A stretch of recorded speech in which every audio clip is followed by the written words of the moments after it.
Alif malu bawa aku naik motor. Tapi masa kereta dia masuk workshop, duit aku juga yang dia cari. Aku sebenarnya lambat sedar perangai sebenarnya. Masa mula-mula kenal, aku ingat dia jenis pemalu. Jenis yang tak suka attention. Kalau keluar makan pun, dia suka tempat biasa-biasa. Kalau aku ajak ambil gambar sama-sama, dia mesti bagi alasan tak ready, rambut tak okey, baju kerja selekeh, macam-macam. Aku masa tu fikir normal lah. Bukan semua orang suka tunjuk relationship dekat orang. Aku pun bukan jenis yang nak paksa-paksa sangat. Sampai satu tahap, aku start perasan satu benda. Kalau kami keluar dekat kawasan rumah aku, okey je. Kalau makan dekat kedai biasa, okey je. Kalau aku naik motor sendiri jumpa dia, okey je. Tapi kalau situasi tu boleh nampakkan kami macam biasa sangat, terus dia jadi lain macam. Paling aku ingat, satu malam ni kereta dia tak ada sebab abang dia pinjam. Aku pun cakap, tak apa, aku datang naik motor. Senang je, dekat je pun. Sekali dia terus jawab, tak payahlah naik motor, malu lah. Masa dia cakap tu, dia gelak kecil. Macam benda tu ringan. Tapi aku diam terus. Sebab dalam kepala aku cuma satu. Malu naik motor dengan aku. Aku tanya elok-elok, malu apa? Dia terus pusing. Alah, bukan macam tu. Panaslah, rimas, tak selesa. Aku nampak sangat dia tengah cover. Sebab sebelum tu bukan sekali dua aku naik motor pergi kerja, pergi kedai, pergi mana-mana pun biasa je. Dia tahu aku memang jenis praktikal. Aku bukan perempuan yang kisah pun nak kena naik kereta besar baru rasa dihargai. Tapi sejak malam tu aku start nampak pattern dia. Kalau aku datang office area dia waktu lunch, dia suruh tunggu jauh sikit. Kalau terserempak dengan kawan dia, dia cepat-cepat ubah topik. Kalau aku cakap, jom naik motor pergi makan tempat dekat, dia mesti ada alasan. Mula-mula aku pujuk diri sendiri lagi. Mungkin aku overthink. Mungkin dia memang jenis cerewet. Mungkin dia tak suka motor, bukan tak suka aku. Tapi satu hari ni memang buat aku tak boleh tipu diri lagi. Kami nak keluar makan malam, aku dah siap awal, tunggu dekat bawah apartmen. Masa dia sampai, aku nampak dia berhenti jauh sikit dari tempat aku berdiri. Lepas tu, dia call aku suruh jalan pergi dekat tempat dia park. Aku dah pelik. Aku masuk kereta, lepas tu aku tanya, kenapa parking jauh sangat? Dia jawab selamba, tak nak orang nampak sangat.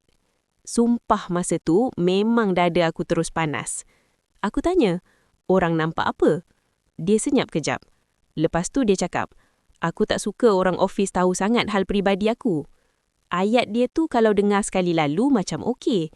Tapi bila kau dah kumpul semua pattern dia sebelum ni, kau tahu itu bukan pasal privacy sangat. Itu pasal image. Dia nak nampak certain standard depan orang dia. Dan dalam kepala dia, aku dengan motor aku tu tak masuk standard dia. Tapi itu belum part paling memalukan lagi. Beberapa minggu lepas tu, aku nampak dia upload story dekat satu event kawan dia.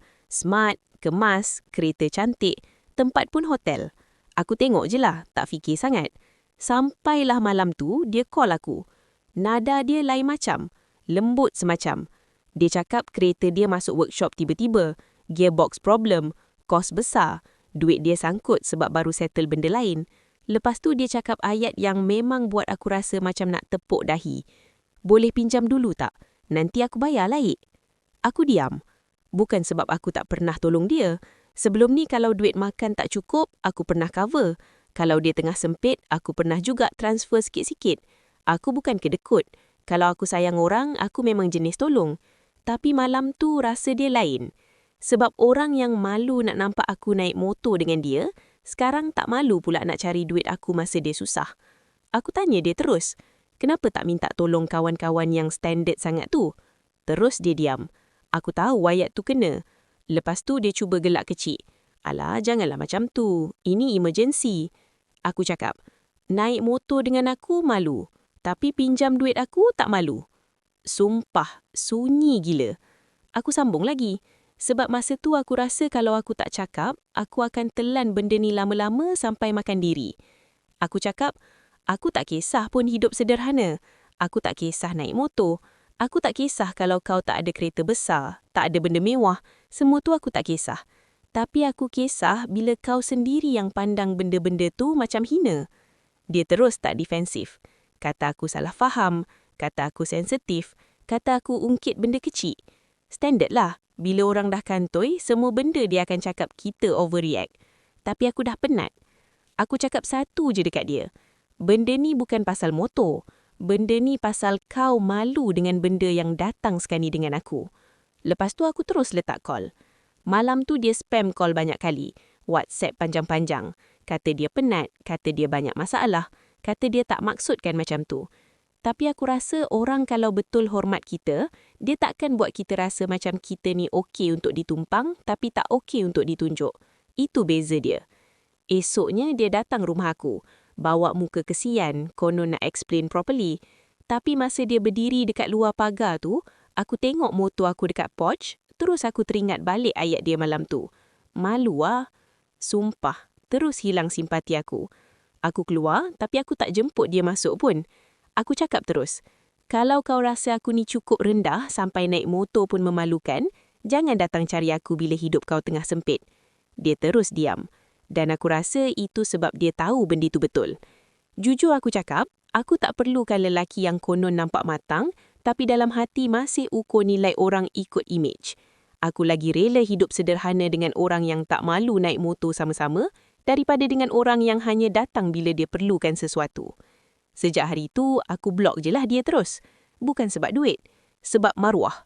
Kalau jadi dekat korang masih boleh maafkan lagi tak bila orang malu dengan hidup korang, tapi tak malu pula guna korang masa dia susah?